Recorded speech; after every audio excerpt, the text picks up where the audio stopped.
नमस्कार, स्वागत है आपका संसद टीवी में। मैं हूं आपके साथ अमृता चौरसिया। खबरों को विस्तार से जानेंगे, लेकिन उससे पहले नजर हेडलाइंस पर। संसद के शीतकालीन सत्र के तीसरे और अंतिम सप्ताह का आज तीसरा दिन। लोकसभा में आज 2 बिल विचार और पारित किए जाने के लिए सूचीबद्ध। राज्यसभा में एक बिल पर होगा विचार, सबका बीमा सबकी रक्षा बीमा विधि संशोधन विधेयक 2025 लोकसभा से मंगलवार को हुआ पारित। अप्रचलित और पुराने कानूनों को निरस्त करने वाले विधेयक को भी सदन की मंजूरी। विकसित भारत रोजगार और आजीविका के लिए गारंटी मिशन ग्रामीण विधेयक 2025 लोकसभा में पेश। मनरेगा के स्थान पर लाए गए बिल का विपक्ष ने किया विरोध। ग्रामीण विकास मंत्री शिवराज सिंह चौहान ने कहा, हमारे दिलों में बसते हैं महात्मा गांधी।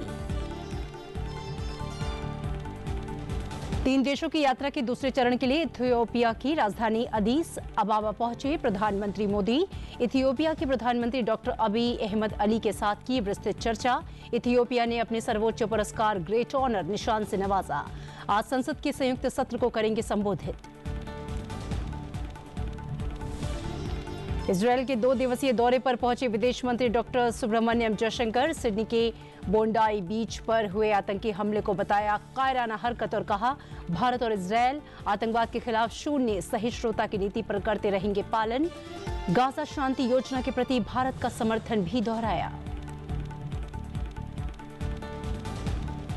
और आज नेवी को मिलेगी रोमियो हेलीकॉप्टर की दूसरा स्क्वाड्रन। गोवा में आईएनएस हंसा नौसैनिक एयरबेस पर होगी एंटी सबमरीन हेलीकॉप्टर की तैनाती। हेलफायर मिसाइल से लैस है रोमियो हेलीकॉप्टर से नेवी को मिलेगी नई शक्ति।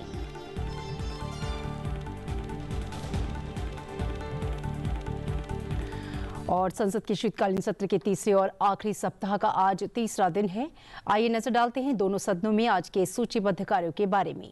लोकसभा में आज 2 बिल विचार और पारित किए जाने के लिए सूचीबद्ध हैं, तो वहीं राज्यसभा में एक बिल पर विचार किया जाएगा और उसे पारित किए जाने के लिए प्रस्तावित किया जाएगा। आइए सबसे पहले नजर डालते हैं लोकसभा में आज के विधायी काम के बारे में। लोकसभा में आज विनियोग संख्यांक 4 विधेयक 2025 के बारे में राज्यसभा से प्राप्त सूचना सदन को दी जाएगी। परमाणु ऊर्जा विभाग में राज्य मंत्री डॉक्टर जितेंद्र सिंह भारत के रूपांतरण के लिए नाभिकीय ऊर्जा का संधारणीय दोहन और अभिवर्धन विधेयक 2025 को विचार और पारित किए जाने के लिए प्रस्तावित करेंगे। कृषि एवं किसान कल्याण मंत्री और ग्रामीण विकास मंत्री शिवराज सिंह चौहान आज लोकसभा में विकसित भारत रोजगार और आजीविका के लिए गारंटी मिशन ग्रामीण VBG रामजी विकसित भारत जी रामजी विधेयक 2025 विचार और पारित किए जाने के लिए प्रस्तावित करेंगे। ये विधेयक मनरेगा की जगह लेगा, जिसमें 125 दिनों के काम की गारंटी होगी। VBG रामजी अधिनियम के लागू होने की तारीख से 6 महीने के भीतर राज्यों को नए कानून के प्रावधानों के अनुरूप एक योजना बनानी होगी। वहीं राज्यसभा में आज विधि एवं न्याय मंत्रालय के राज्य मंत्री स्वतंत्र प्रभार अर्जुन राम मेघवाल निरसन और संशोधन विधेयक 2025 को विचार और पारित किए जाने के लिए प्रस्तावित करेंगे।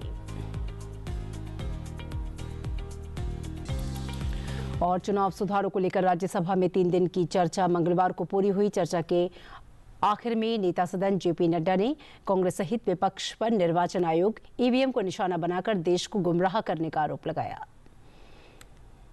नेता सदन जेपी नड्डा ने कहा कि संविधान के तहत निर्वाचन आयोग के पास मतदाता सूची की समय समय पर पुष्टि करने का अधिकार है। निर्वाचन आयोग ने ये सुनिश्चित किया है कि कोई पात्र व्यक्ति मतदाता सूची से बाहर नहीं रहे और किसी भी अयोग्य व्यक्ति का नाम इसमें शामिल ना हो।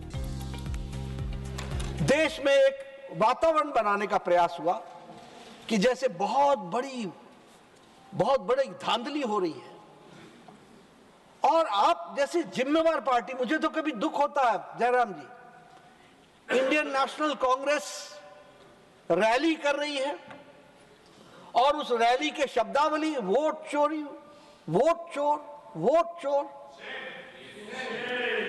कि इलेक्शन कमीशन की फॉर्मेशन आर्टिकल 324 के तहत हुई और ये संवैधानिक संस्था, इसको इलेक्शन के लिए पावर दिया गया कि यह इलेक्टोरल प्रोसेस को पूरा करे, वोटर का डेफिनेशन तय करे और वोटर लिस्ट को प्रिपेयर करे और समय समय पर वोटर लिस्ट को दुरुस्त करे। ये इलेक्शन कमीशन को पावर दिया गया है। आज एसआईआर पर चर्चा चल रही है। एसआईआर है क्या? Special intensive revision. It is under the constitutional power of the election commission to purify and to rectify the voter list from time and again. ये उसका काम है, ये मैंडेट है उसको। इसलिए ये जो बार बार चर्चा चलती है वोट चोरी, एसआईआर, सबसे पहले तो हम समझ लें, हम यहाँ हो ना हो, आप वहां हो ना हो, एसआईआर इलेक्शन कमीशन का मैंडेट है और ये एसआईआर चलता रहेगा, प्रजातंत्र चलता रहेगा। अब एक बहुत बड़ी बात आती है एसआईआर में, वो है कि हम क्या जो फॉरेन नेशनल्स हैं, इन्फिल्ट्रेटर्स हैं, उनको हम अपने वोटर्स लिस्ट में स्थान दें क्या?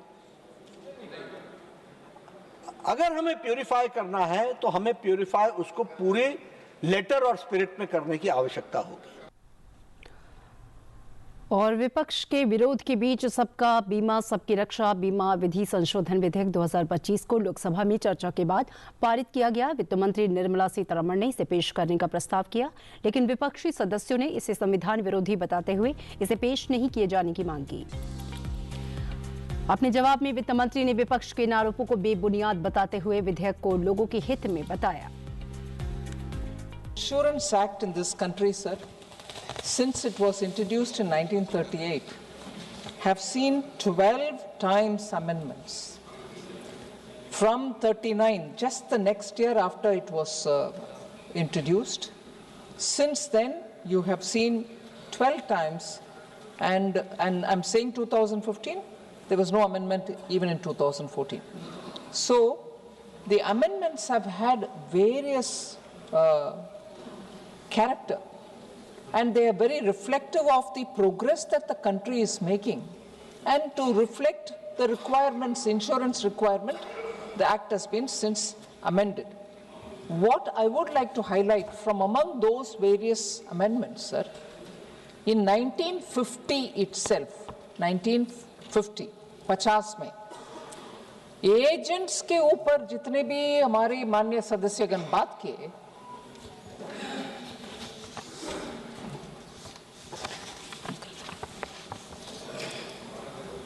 the first ever change in agents commission was made even in 1950. I'm just trying to say that according to the requirement of the society, important acts such as the insurance get amended and reflect the requirement of the period. What was the 1950 amendment, sir? I'm purposely highlighting. So what if it happened in 50, that many number of years ago? But I'm saying every government has to respond. In 1950, it will be surprising for us to know agents commission were reduced. हमें लगता है कि हर बार वो इधर मोदी जी का government आ गए हैं, जैसे आप बहुत सारे लोग विदाउट इंफॉर्मेशन बोल देते हैं कि बड़े कॉर्पोरेशंस के लिए 50 में एजेंट्स का कमीशन करने वाले मोदी जी की सरकार नहीं जी। समय के अनुसार कुछ अमेंडमेंट्स होते आते हैं। और विपक्ष के विरोध और नारेबाजी के बीच विकसित भारत रोजगार और आजीविका के लिए गारंटी मिशन ग्रामीण विधेयक 2025 लोकसभा में पेश किया गया।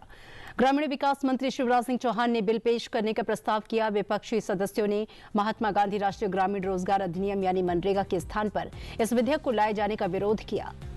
विपक्ष के आरोप को खारिज करते हुए ग्रामीण विकास मंत्री शिवराज सिंह चौहान ने कहा, महात्मा गांधी हमारे दिलों में बसते हैं। उन्होंने बताया कि हम इस विधेयक में 125 दिन के रोजगार की गारंटी दे रहे हैं। ये कोई कोरी गारंटी नहीं है, बल्कि 1.51 लाख करोड़ रुपए से अधिक की राशि का प्रावधान है। इस विधेयक से गांव का संपूर्ण विकास होगा। सदन ने विपक्षी दलों के भारी विरोध के बीच इस विधेयक को पेश किया। महात्मा गांधी हमारे दिलों में बसते हैं और माननीय अध्यक्ष जी, महात्मा गांधी जी का, पंडित दीनदयाल जी का यह संकल्प था कि जो सबसे पीछे है, जो सबसे नीचे है, उनका कल्याण सबसे पहले किया जाए। और हम केवल महात्मा गांधी जी को मानते नहीं है, हम महात्मा गांधी जी की भी मानते हैं और उन्हीं के विचारों पर आधारित, पंडित दीनदयाल उपाध्याय जी के विचारों पर आधारित गरीब कल्याण की कई योजनाएं ये सरकार मोदी जी के नेतृत्व में चला रही है। और जहां तक मनरेगा का सवाल है, माननीय अध्यक्ष जी, कांग्रेस तो यूपीए तो केवल मनरेगा लेके आई थी, लेकिन 2,13,220 करोड़ रुपया यूपीए की सरकार ने मनरेगा पर खर्च किए थे। हमने 8,53,810 करोड़ रुपया गरीबों के कल्याण के लिए खर्च किए और इस योजना को और मजबूत करने की कोशिश की। और आज भी माननीय अध्यक्ष महोदय, तकलीफ क्या है? 100 दिन की गारंटी के बजाय हम 125 दिन की गारंटी दे रहे हैं। 125 दिन की गारंटी देने का काम कर रहे हैं। और केवल ये गारंटी कोरी नहीं है माननीय अध्यक्ष महोदय, उसके लिए 1,51,282 करोड़ से ज्यादा रुपए की राशि का प्रावधान किया गया है। माननीय अध्यक्ष महोदय, इसके पहले कई रोजगार की योजना आई। एक योजना का नाम था जवाहर रोजगार योजना, बाद में कांग्रेस ने जवाहर रोजगार योजना का नाम बदल दिया। तो क्या पंडित जवाहरलाल नेहरू जी का अपमान हो गया? माननीय अध्यक्ष महोदय, हमारा संकल्प है गरीब का कल्याण, और इसमें उसी संकल्प को पूरा करने का हमने प्रयत्न किया है। न केवल गरीब का कल्याण, बल्कि उसके साथ गांव का संपूर्ण विकास, जो महात्मा गांधी कहते थे, एक स्वयंपूर्ण गांव, एक स्वावलंबी गांव, एक विकसित गांव का निर्माण, इसका प्रावधान इसमें किया गया है। ये पूरा बिल महात्मा गांधी जी की भावनाओं के अनुरूप है, राम राज की स्थापना के लिए है।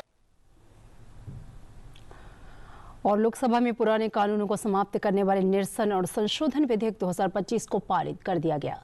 अप्रचलित और पुराने हो चुके 71 कानूनों को समाप्त करने या संशोधित करने के प्रावधान वाले विधेयक को कानून मंत्री अर्जुन राम मेघवाल ने पेश किया।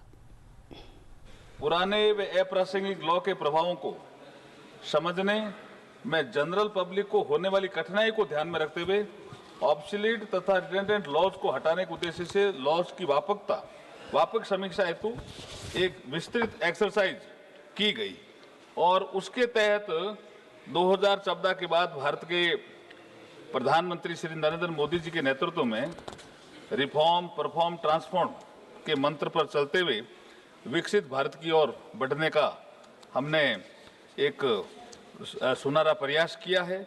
सुधारों की इसी प्रक्रिया में मई 2014 से लेकर के अब तक 1577 अनावश्यक और अप्रचलित कानूनों को निरस्त किया है। 1577 निरस्त कानूनों में से 1562 को पूरी तरह रिपील किया और 15 कानूनों को री इनेक्ट किया। और इसी क्रम में मैं आज का बिल लेकर के आया हूं। पूरी जब चर्चा होगी तो उस समय में जवाब दिया जाएगा। ऐसे हमारे प्रस्तावित इस बिल में 71 ऐसे अधिनियम है जिसमें 6 प्रिंसिपल एक्ट्स है और 65 अमेंडमेंट एक्ट शामिल है। और ये सुधार जो है गुलामी की मानसिकता से मुक्ति की ओर बढ़ता हुआ एक कदम है। विधेयक पर हुई चर्चा का जवाब देते हुए कानून मंत्री ने कुछ विपक्षी सदस्यों की आपत्तियों को खारिज किया। उन्होंने कहा कि ये विधेयक जल्दबाजी में नहीं, सोच विचार करके लाया गया है और विकसित भारत की दिशा में एक बढ़ता कदम है। ये जो आज the repealing and amending bill है उसमें हमारे 71 ऐसे कानून हैं जिसमें 6 प्रिंसिपल एक्ट्स है और 65 अमेंडमेंट एक्ट्स है जिसमें हम रिपीलिंग और संशोधन करने के लिए बिल लेकर के इस मान सदन के समक्ष आए हैं। सर, पिछले 11 सालों में 40,000 से अधिक हमारे कंप्लायंस बर्डन को हमने कम किया है और ईज ऑफ डूइंग बिजनेस के साथ साथ ईज ऑफ लिविंग को भी सुनिश्चित किया है। प्रधानमंत्री नरेंद्र मोदी जी का मंत्र है कि हमें ईज ऑफ लिविंग की ओर भी तेजी से बढ़ना है। सिटीजन सेंट्रिक अप्रोच हमारे काम में हमें रखनी है। मिनिमम गवर्नमेंट और मैक्सिमम गवर्नेंस हमें देना है। प्रधानमंत्री नरेंद्र मोदी 3 देशों की 4 दिवसीय यात्रा के दूसरे चरण के तहत मंगलवार को इथियोपिया पहुंचे। इथियोपिया की राजधानी अदीस अबाबा पहुंचने पर प्रधानमंत्री नरेंद्र मोदी का भव्य स्वागत किया गया। प्रधानमंत्री नरेंद्र मोदी की अगवानी के लिए इथियोपिया के प्रधानमंत्री डॉक्टर अबी अहमद अली हवाई अड्डे पर मौजूद थे। उन्होंने पीएम नरेंद्र मोदी का न सिर्फ ग्रैंड वेलकम किया बल्कि खुद कार चलाकर पीएम नरेंद्र मोदी को होटल छोड़ने गए। एयरपोर्ट से होटल ले जाते समय रास्ते में पीएम अली ने प्रधानमंत्री नरेंद्र मोदी को विज्ञान संग्रहालय और नेशनल पैलेस म्यूजियम का भ्रमण कराया।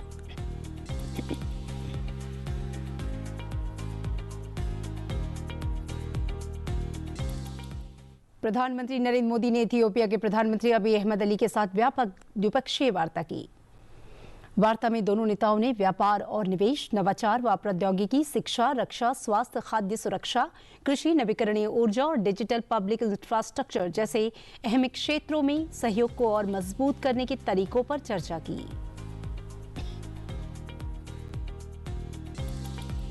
दोनों प्रधानमंत्रियों की मौजूदगी में 3 महत्वपूर्ण समझौता ज्ञापनों का आदान प्रदान किया गया। इसमें संयुक्त राष्ट्र शांति मिशनों के लिए प्रशिक्षण, सीमा शुल्क मामलों में पारस्परिक प्रशासनिक सहयोग और इथियोपिया के विदेश मंत्रालय में डेटा सेंटर की स्थापना शामिल है। प्रधानमंत्री नरेंद्र मोदी ने पहलगाम आतंकी हमले पर इथियोपिया की संवेदना और आतंकवाद के खिलाफ भारत के समर्थन के लिए आभार व्यक्त किया। उन्होंने कहा कि आतंकवाद के खिलाफ लड़ाई में मित्र देशों का समर्थन भारत के लिए बहुत मायने रखता है। भारत और इथियोपिया के बीच हजारों वर्षों से निरंतर संपर्क, संवाद और आदान प्रदान होता रहा है। अनेक भाषाओं और समृद्ध परंपराओं से संपन्न हमारे दोनों देश विविधता में एकता का प्रतीक है। दोनों देश शांति और मानव कल्याण के प्रति प्रतिबद्ध लोकतांत्रिक शक्तियां हैं। हम ग्लोबल साउथ के सहयात्री भी हैं और साझेदार भी हैं। अंतर्राष्ट्रीय मंचों पर भी हम कंधे से कंधा मिलाकर खड़े रहे हैं। अफ्रीकन यूनियन का मुख्यालय इथियोपिया में होना इथियोपिया को अफ्रीकी डिप्लोमेसी का मीटिंग पॉइंट बनाता है। एक समावेशी विश्व, इंक्लूसिव वर्ल्ड के साझा विजन से प्रेरित होकर भारत ने 2023 में यह सुनिश्चित किया कि अफ्रीकी यूनियन G20 का सदस्य बने। इन्हीं सभी पहलुओं को ध्यान में रखते हुए आज हम भारत इथियोपिया संबंधों को स्ट्रेटेजिक पार्टनरशिप पर उस स्तर पर ले जा रहे हैं। ये कदम हमारे संबंधों को नई ऊर्जा, नई गति और नई गहराई प्रदान करेगा। भविष्य की अपार संभावनाओं को साकार करने के लिए एक स्पष्ट रोडमैप तैयार होगा। आज हमें हमारे सहयोग के प्रमुख आयामों जैसे economy, innovation, technology, defence, health, capacity building और मल्टीलेटरल कोऑपरेशन पर विचार विमर्श करने का मौका मिला। मुझे खुशी है कि आज हमने भारत में इथियोपिया के लिए स्टूडेंट स्कॉलरशिप को डबल करने का निर्णय लिया है। एक्सेलेंसी, पहलगाम आतंकी हमले पर आपकी संवेदनाओं और आतंकवाद के विरुद्ध हमारी लड़ाई में आपके समर्थन के लिए आपका बहुत बहुत आभार। और आतंकवाद के खिलाफ हमारी लड़ाई में मित्र देशों का साथ होना ये बहुत ही मायने रखता है। प्रधानमंत्री नरेंद्र मोदी ने मंगलवार को इथियोपिया के प्रधानमंत्री अबी अहमद अली ने अपने देश के सर्वोच्च नागरिक सम्मान द ग्रेट ऑनर निशान ऑफ इथियोपिया से सम्मानित किया। सम्मान से नवाजे जाने के बाद प्रधानमंत्री नरेंद्र मोदी ने कहा कि ये मेरे लिए बड़े सम्मान की बात है और अविस्मरणीय अनुभव है। अभी अभी मुझे ग्रेट ऑनर निशान ऑफ इथियोपिया के रूप में इस देश का सर्वोच्च सम्मान प्रदान किया गया है। विश्व की अति प्राचीन और समृद्ध सभ्यता द्वारा सम्मानित किया जाना मेरे लिए बहुत गौरव की बात है। मैं सभी भारतवासियों की ओर से इस सम्मान को पूरी विनम्रता और कृतज्ञता से ग्रहण करता हूं। यह सम्मान उन अनगिनत भारतीयों का है जिन्होंने हमारी साझेदारी को आकार दिया। 1896 के संघर्ष में सहयोग देने वाले गुजराती व्यापारी हो, इथियोपियन मुक्ति के लिए लड़ने वाले भारतीय सैनिक हो या शिक्षा और निवेश के माध्यम से भविष्य संवारने वाले भारतीय शिक्षक और उद्योगपति, और यह सम्मान उतना ही इथियोपिया के हर उस नागरिक का भी है जिसने भारत पर विश्वास रखा और इस संबंध को हृदय से समृद्ध किया। फ्रेंड्स, आज इस अवसर पर मैं अपने मित्र प्रधानमंत्री अबी अहमद अली का भी हृदय से आभार व्यक्त करता हूं। विजय दिवस के मौके पर राष्ट्रपति द्रौपदी मुर्मू ने मंगलवार को राष्ट्रपति भवन में परमवीर दीर्घा का उद्घाटन किया, जिसमें मातृभूमि के लिए प्राणों की आहुति देने वाले राष्ट्रीय नायकों के चित्र प्रदर्शित किए गए।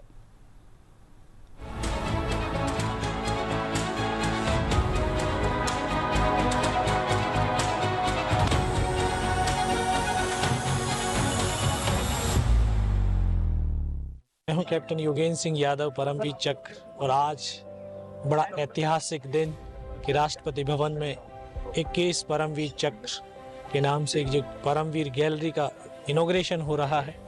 ये एक इनॉग्रेशन नहीं बल्कि एक देश में राष्ट्रभक्ति, राष्ट्र प्रेम, साहस, वीरता, शौर्य की एक नई कहानी का, इतिहास का उद्घाटन हो रहा है। आज हमारे लिए बहुत गौरव की बात है कि राष्ट्रपति भवन में आज 21 परमवीर चक्र की जो गैलरी का इनॉग्रेशन राष्ट्रपति महोदय के द्वारा जो आज हो रहा है, वो पूरे देशवासियों को एक प्रेरणा का स्रोत है।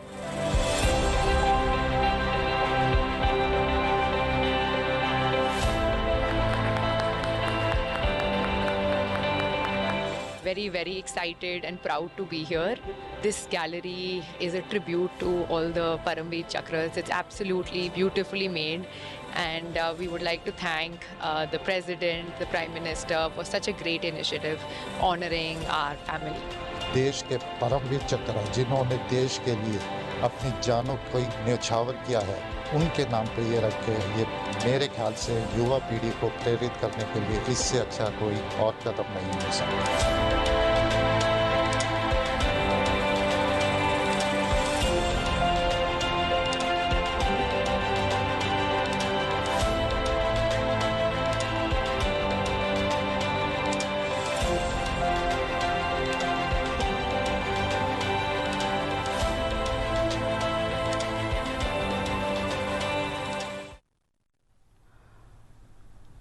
भारतीय नौसेना गोवा में INS हंसा नौसैनिक एयरबेस पर MH-60R रोमियो एंटी सबमरीन हेलीकॉप्टरों का अपना दूसरा स्क्वाड्रन तैनात करने जा रही है।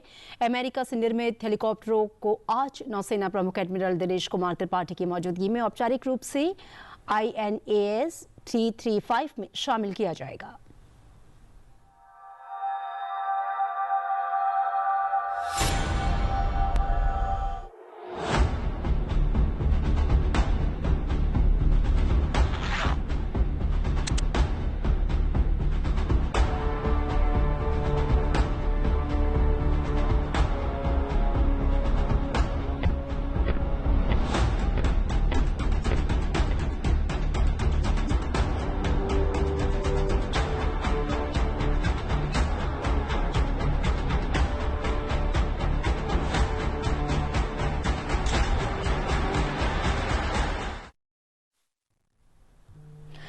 विदेश मंत्री डॉक्टर एस सुब्रमण्यम जयशंकर ने ऑस्ट्रेलिया में सिडनी के बोंडाई बीच पर हुए आतंकी हमले की कड़ी निंदा की है। ये हमला हनुक्का उत्सव के दौरान किया गया। विदेश मंत्री जयशंकर ने कहा कि भारत और इजरायल दोनों ही आतंकवाद के खिलाफ शून्य सहिष्णुता की नीति का पालन करते हैं। विदेश मंत्री इजरायल के 2 दिवसीय दौरे पर हैं। वे मंगलवार को इजरायल पहुंचे और उन्होंने यहां अपने इजरायली समकक्ष गिदोन मोशे सार के साथ बातचीत में ये बातें कहीं। भारत और इजरायल को भरोसेमंद साझेदार बताते हुए विदेश मंत्री ने कहा कि पिछले दशक से दोनों देशों की रणनीतिक साझेदारी और मजबूत हुई है। विदेश मंत्री ने गाजा शांति योजना के प्रति भारत का समर्थन दोहराया और इसमें स्थायी समाधान निकाले जाने की आशा व्यक्त की। Let me first of all convey our very sincere, deep condolences at the loss of life due to the terror attack at the Hanukkah celebrations in Bondi Beach. I want to say that we condemn it in the strongest possible terms. Where India and Israel are concerned, we are both countries who have a policy of zero tolerance towards terrorism. We appreciate your consistent support to our fight against terrorism in all its forms and manifestations. Today, Minister, we will, as you noted, be discussing our strategic partnership, which has really developed very significantly in the last decade. It has a G2G dimension, a B2B dimension, one between P2P between peoples as well.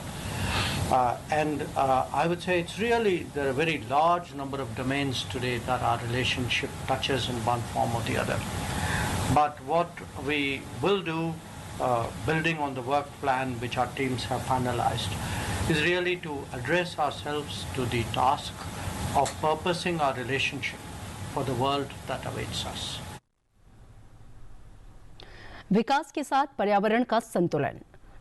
Nauradehi वन्यजीव अभयारण्य से गुजरने वाले राष्ट्रीय राजमार्ग पर अब सफर और भी सुरक्षित होने जा रहा है। भारतीय राष्ट्रीय राजमार्ग प्राधिकरण ने लगभग 2 किलोमीटर के वन्यजीव संवेदनशील हिस्से में एक अनूठा और तकनीक आधारित प्रयोग किया है, जिसका उद्देश्य दुर्घटनाओं को कम करना है और वन्यजीवों की सुरक्षित आवाजाही सुनिश्चित करना है। इसमें गति नियंत्रण का अनोखा फॉर्मूला अपनाया गया है, जैसे तकनीकी भाषा में टेबल टॉप रेड मार्किंग कहा जाता है। चलते चलते आपको दिखाते हैं इसकी कुछ झलकियां। दीजिए इजाजत, देखते रहिए संसद टीवी। नमस्कार।